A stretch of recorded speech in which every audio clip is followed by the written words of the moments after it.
বাইজিদ বুস্তামির জীবনে উঠান। 6 বৎসর বয়স থেকে নিয়ে 18 বৎসর বয়স, 12 বৎসর একবারও মাকে দেখতে আসে না। একবার আসছিল কিন্তু মা দরজা খোলে না। মা বলছে তোকে আমি পাঠাইছি উস্তাদের মতো হয়ে আসার জন্য। উস্তাদের সাথে তো আমার অঙ্গীকার ছিল তোকে তার মতো বানায়া পাঠাবে, তুই আসলি কেন? দরজা খুলবো না। আর আমি বিশ্বাস করি না আমার বাইজিদ না এটা, কেন ওস্তাদ অঙ্গীকার ভঙ্গ করতে পারে না। কিন্তু ওস্তাদ কেন করছে এটা তো ওস্তাদ জানে। বাবা ছিলেন না, মা ছিলেন। মা পরের মানুষের ঘরে কাজ করত, কিন্তু একদিন ভাবছে আমার ছেলেটা, আমি থাকি না, বাচ্চাদের সাথে মিশা নষ্ট হয়ে যাবে, আমি একে মানুষ বানাইতে চাই।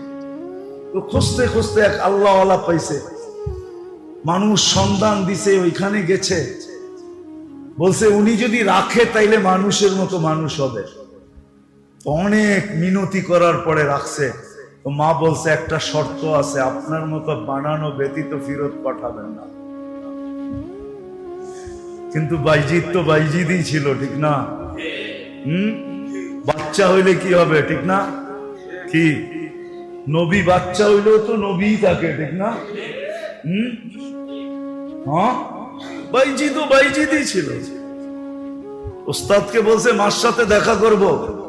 তো ওস্তাদ বলছে এই দিনে যদি এতটি সবক শুনাইতে পারো তাইলে দিব, ছুটি দিব। ওস্তাদ জানে এটা একদিনে না, 15 দিনেও শেষ করতে পারবে না। তো বাইজিদ খালি পৃষ্ঠা উল্টাইছে আর আল্লাহকে বলছে আজকে মুখস্থ করলে এটা আপনার দ্বারাই হবে, 1 সপ্তাহ পরে হইলো আপনার দ্বারাই হবে, 1 মাস পরে হইলো আপনার দ্বারাই হবে। মার সাথে দেখা করতে যাব, আজকেই করায়া দেন, কয়েক ঘন্টায় সবক মুখস্থ। ওস্তাদকে বলছে সবক মুখস্থ। ওস্তাদ বুঝা ফেলছে এটা তো বাচ্চা না, এটা বাচ্চা দেখা গেল, এটা কি না, এটা বাচ্চা না। অনুমতি দিছে, মা দরজা খোলে নাই। 12 বৎসর 18 বৎসর যখন বয়স, রাত্রে তাহাজ্জুদে সেজদায় পড়া বাইজিদ কাঁদতেছিলেন।